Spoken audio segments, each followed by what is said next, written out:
Paul George finally touched an NBA floor again after 8 straight months. He drops 9 points, shoots 2 for 9, airballs a wide open corner 3, and the majority of NBA internet screamed, "washed." But how do NBA players really feel about Paul George? Well, before that, we can't help but talk about his dramatic return against the team that gave him the bag and then watched him walk. But how does he feel after helping the Sixers steal a 110-108 win? Felt great. Felt great to finally play basketball again. Been like 8 months since I played. I felt good. You know, just rusty, but I felt good. So is he just rusty, or is he done? We begin with what his teammates feel about him. He's able to do a lot of different things on the basketball court. I think his biggest asset to us right now, like today, was his defense. His defending. He can guard multiple positions. He guarded Collins, he guarded James, he guarded so many different people. And he was able to just get deflections and get some blocks, so that was big for us. First game back, and the Sixers locker room does not think Paul George is washed. They still see the two-way killer. The same PG who guards for position, blows up actions, and makes superstar offenses uncomfortable. But the injuries still mean he has to find the right balance. Oh, it's like the balance of letting the game come to you and then trying to, I'm trying to, I gotta, I guess, push it a little bit just from a cardio and conditioning standpoint. But that's not how people are seeing any of this. Some fans are calling this the softest, strangest, most confusing load management situation in league history. And even Gilbert Arenas had to speak on it. But later on that. First, let's talk about this strange load management involving Paul George.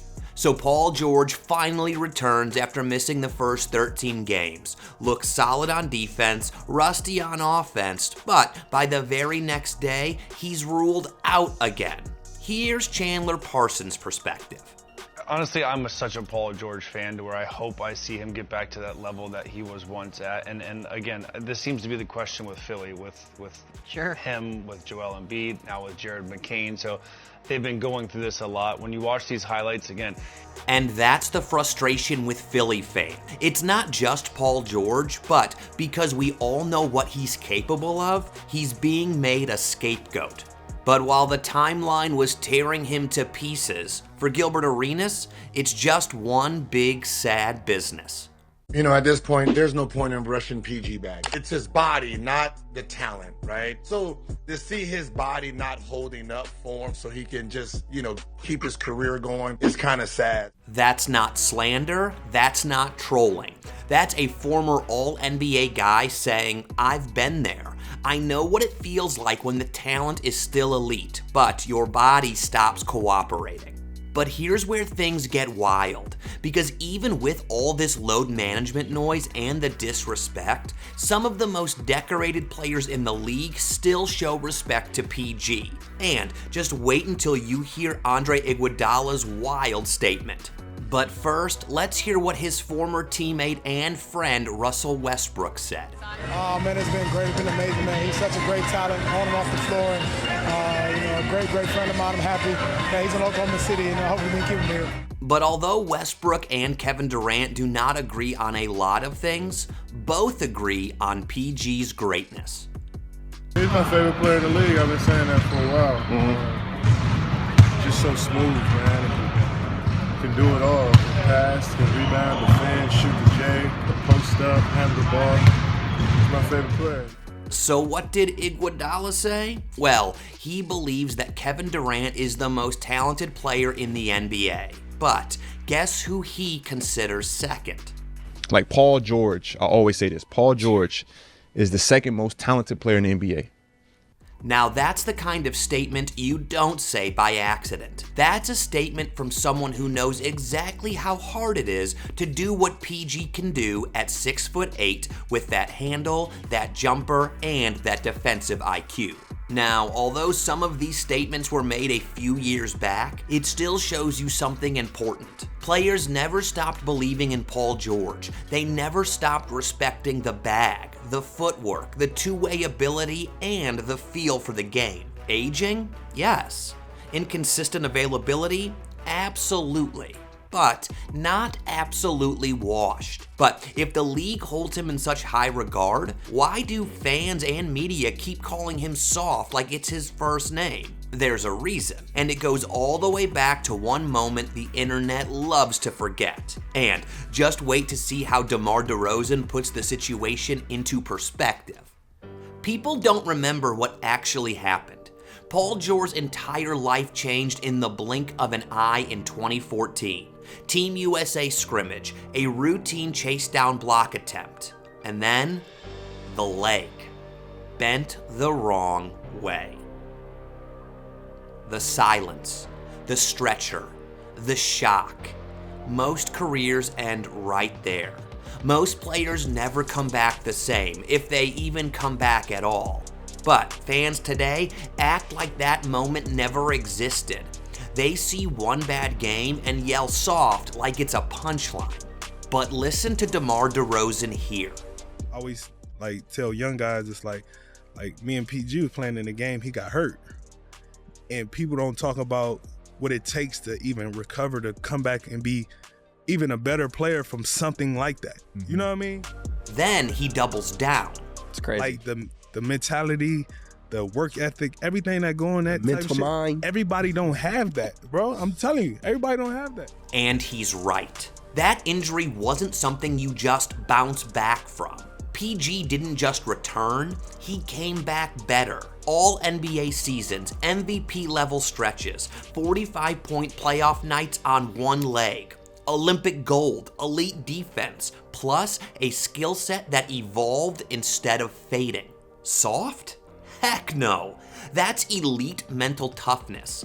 That's a level of pain, rehab, and discipline only a tiny percentage of athletes ever experience and survive. And just when you think that's the end of the conversation, one of the most outspoken superstars in the league just settled the entire debate in one take. But before that, let's discuss Paul George's legacy. While fans and some analysts are calling Paul George washed, fragile, or soft, one of the most brutally honest superstars in the NBA gave his opinion on Paul George as a Hall of Famer. Is Paul George a first ballot Hall of Famer? I say 1,000%. Paul George got like 9 All-Star appearances. He got several All-NBA appearances. He has a gold medal. He has somewhere close to 20,000 points, I'm sure. If you look at some of the people that are in the Hall of Fame, Paul George had better careers than them. That's not hype. That's not narrative. That's resume. But he didn't stop there. Are there some things you don't like about Paul George? You can say he didn't win. You can say whatever you want. They may be valid, maybe not. Didn't win is valid, okay. Is he soft? That's your opinion. Don't really matter. Paul George resume says first ballot Hall of Fame. That right there, that's the entire conversation wrapped up in one sentence. You can call him inconsistent, you can call him unlucky, you can crack all the jokes you want. But when NBA players talk about Paul George, it's respect at the highest level every single time.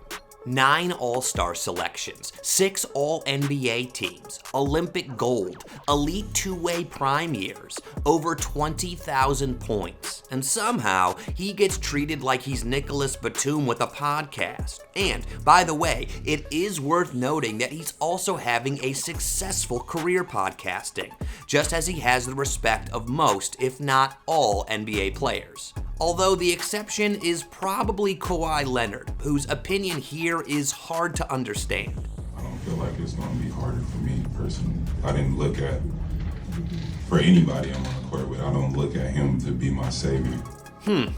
I would love to know what you guys thought about that in the comments. But no, Paul George is not washed. His body is just not holding up. He's arguably the most disrespected superstar in the NBA today. Give this man 25 to 30 games in a row at even 85% health, and the entire Eastern Conference might look very different. And who knows, Philly might accidentally stumble their way into something dangerous. But what do you guys think? Is there any chance we'll see more of Paul George this season? Do you agree that he's a first ballot Hall of Famer?